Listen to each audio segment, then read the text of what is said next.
And so at this time, with great admiration, respect, I present Eric H. Holder, Jr., our Attorney General of the United States.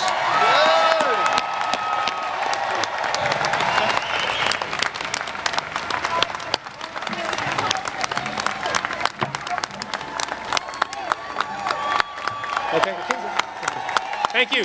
Thank you. Thank you. I didn't know I was going to church today. I also didn't know we were going to talk about Bebe's kids. But whatever they are, however, to get them out there and vote.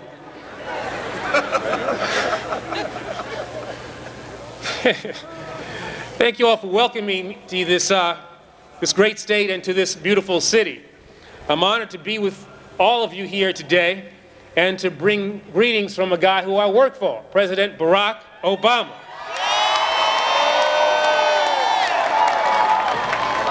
I'm also here to bring greetings from my fellow cabinet members and also my colleagues in the United Department of Justice. I especially want to thank President Jealous and Dr. Randolph, as well as the NAACP's leadership, membership, and many supporters for inviting me to stand with, to celebrate with, and to dream with all of you here today. For more than a quarter century now, Americans have come together on Dr. Martin Luther King Day to do just that. Each year, we are provided with an opportunity to rededicate ourselves to Dr. King's vision of racial and social equality, to revitalize his efforts to expand economic opportunity and to promote civil engagement, and to reaffirm our commitment to the values that were at the heart of his sermons, the root of his actions, and the core of his character, and the center of his life: tolerance, nonviolence, compassion, love, and above all, justice. Here in Columbia today, and in communities all across the country, in our corridors of power, in our places of worship, in our schools, and in our homes, on our streets, and on the steps of many state houses, the spirit of Dr. King lives on. His memory continues to touch us. His legacy continues to guide us. And his words still have the power to teach us, to comfort us, and to call us to action. Now, throughout his life, Dr. King often spoke of the fierce urgency of now. When he saw injustice in the world, he felt a need to act, and to do so immediately, purposefully, and collaboratively. When he looked upon his nation, he saw not only great challenges, but also extraordinary opportunities. He saw infinite possibilities, and he saw clearly that for every individual to be free and for our founding ideals to be realized, our entire society had to be transformed. Now, despite the odds against him, he was undeterred. Despite the obstacles before him, he kept his faith. And despite those who tried to stand in his way, he proved that here in America, large-scale, sweeping, righteous change is not impossible. It is not too audacious. It is not too ambitious. And it is not the province of God alone. Dr. King proved that a single person willing to act has the power to improve the world. And I believe that each one of us has a responsibility to try to do exactly that. Now, of course, this is not easy work. And history has shown us that our most noble pursuits may be inspired by frustration as often as by faith. But one of the most important lessons that Dr. King left to us is that it is acceptable to be frustrated. It is fine to be impatient. And when progress does not come quickly or fully, it is only natural to be dissatisfied. In fact, being frustrated, impatient, dissatisfied is fine, but only if those feelings compel us to take action. Dr. King's strength was rooted in dissatisfaction. It was his hunger for justice, his thirst for peace, and his empathy for others that helped to motivate his lifelong struggle to ensure equal rights, equal justice, and equal opportunity. Dr. King was dissatisfied when anyone, anywhere, faced discrimination and oppression. He was dissatisfied when people of color were denied access to lunch counters, to educational opportunities, to good jobs, and to the ballot box. He was dissatisfied when citizens who loved this country and who honorably served in this nation's military, like my dad, were not allowed to vote or were forcibly discouraged from taking part in elections. And he was dissatisfied when, in pursuit of his dream of a just and inclusive America, he was told to wait, to cool off, or to back down. Well, what if he had listened? What if he had given in to doubt and given in to cynicism? What if he had given up? Just think about where each of us would be. For myself, I can't imagine that I would be standing before you today on the celebration of Dr. King's 83rd birthday as the 82nd Attorney General of the United States of America. In this role, I have the privilege, but I also have the solemn duty of enforcing many of the civil rights laws and reforms that Dr. King fought to ensure for our nation's Department of Justice and for our government and law enforcement partners across the country. And for me, this is our highest priority. This is evident in the historic progress that's been made by this administration, by the administration of President Barack Obama, especially when it comes to accessing legal services, to combating hate crimes, community violence, and human trafficking, and to strengthening law enforcement efforts so that in our workplaces and in our military bases, in our housing and lending markets, in our schools, and in our places of worship, in our immigrant communities and in our voting booths, the rights of all Americans are protected. In particular, today's Justice Department, and specifically our Civil Rights Division and its voting section, have taken meaningful steps to ensure integrity, independence, and transparency in our enforcement of the Voting Rights Act. Legislation that Dr. King was instrumental in advancing and in 1965 saw signed into law by President Lyndon Baines Johnson. Now, nearly half a century ago, Dr. King correctly observed that although the walls of segregation were crumbling, without equal access to the ballot box, America's minority citizens would have, and I quote, dignity without strength. With this knowledge, he and so many other courageous men and women took extraordinary risks and also made tremendous sacrifices to ensure that their children and future generations of American citizens would have the right to participate in the work of their government. They realized a truth that we must never take for granted, that the right to vote is not only the cornerstone of our governance, it is the lifeblood of our democracy. And no force has proved more powerful or more integral to the success of the great American experiment than efforts to expand the franchise. Let me be very, very clear. The arc of American history has bent toward the inclusion, not the exclusion, of more of our fellow citizens in the electoral process.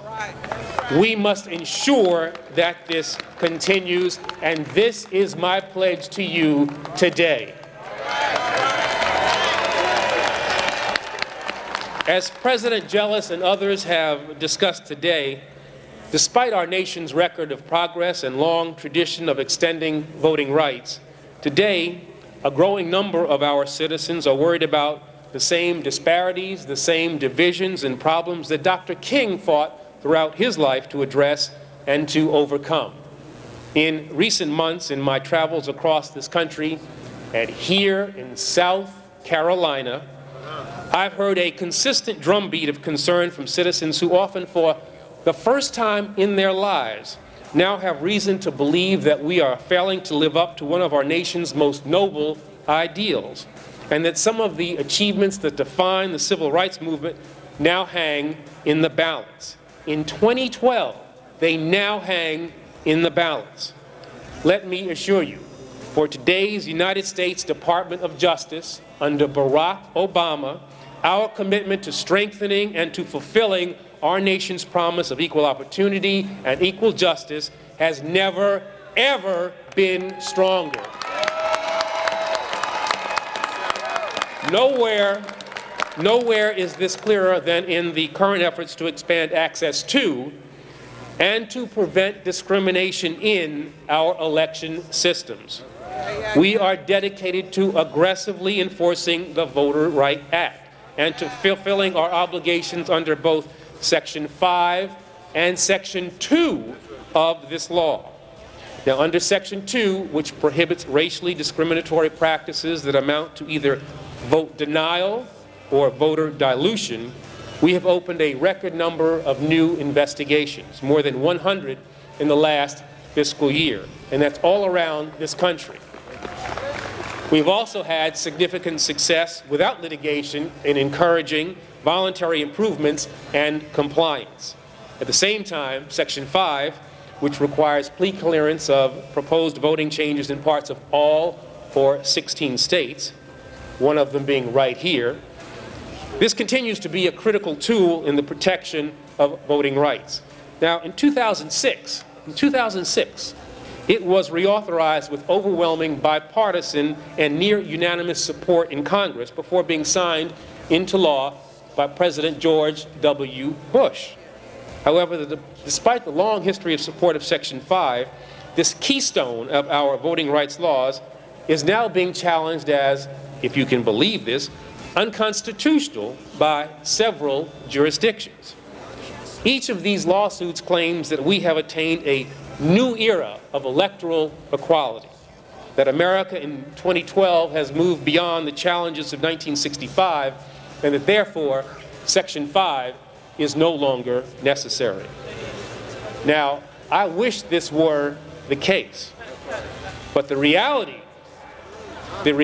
is that in jurisdictions across the country, both overt and subtle forms of discrimination remain all too common. And though nearly 5 decades have passed since Dr. King shared his vision from the mountaintop, despite all the progress that we have made, the barriers that we have broken down, and the divisions that we have healed, as a nation, we have not yet reached the promised land. And that's why this Department of Justice will continue to vigorously defend Section 5 against challenges to its constitutionality. We are now reviewing a number of redistricting plans in covered jurisdictions. Our reviews have included the proposed plans for the State House, the State Senate, and congressional delegations here in South Carolina. But it would also include redistricting plans for local election bodies as well.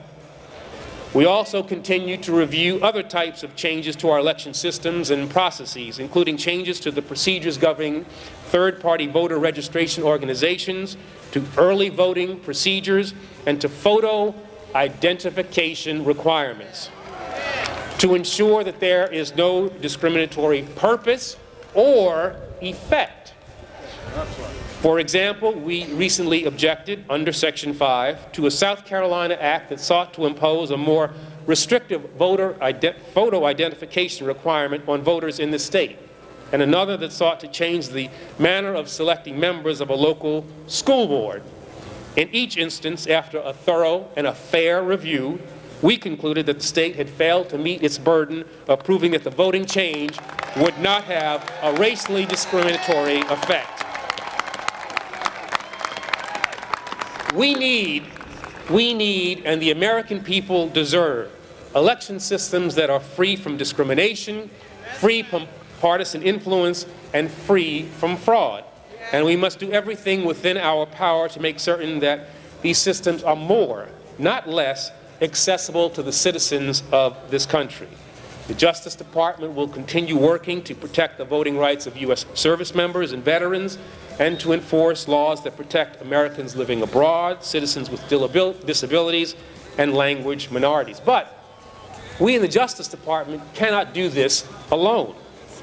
Protecting the right to vote, ensuring meaningful access, and combating discrimination must be viewed not only as a legal issue, but as a moral imperative. And ensuring that every eligible citizen has the right to vote must become our common cause. This means that we must support policies aimed at modernizing our voting systems, at ensuring that all eligible citizens have access to complete, accurate, and understandable information about where, when, and how they can cast a ballot, and at preventing and punishing fraudulent voting practices. Now, voter fraud, quite simply, is not acceptable and will not be tolerated by this Justice Department. But as I learned early in my legal career, when I actually investigated and prosecuted voter fraud cases, making voter registration easier is simply not likely by itself to make our elections more susceptible to fraud. That claim is itself fraudulent. Indeed, responsible parties on all sides of this debate have acknowledged that in-person voting fraud is uncommon. In this great nation, there must always be room for discussion, for debate, and for improvement. And there will continue to be competing visions about how our government should move forward. That's what the democratic process is all about. Creating space for the thoughtful exchange of ideas, creating opportunity for citizens to voice their opinions, and ultimately letting the people, through the casting of their ballots, chart their own course. Our nation has worked for, struggled for, and fought for such a system. And today, make no mistake, this fight goes on.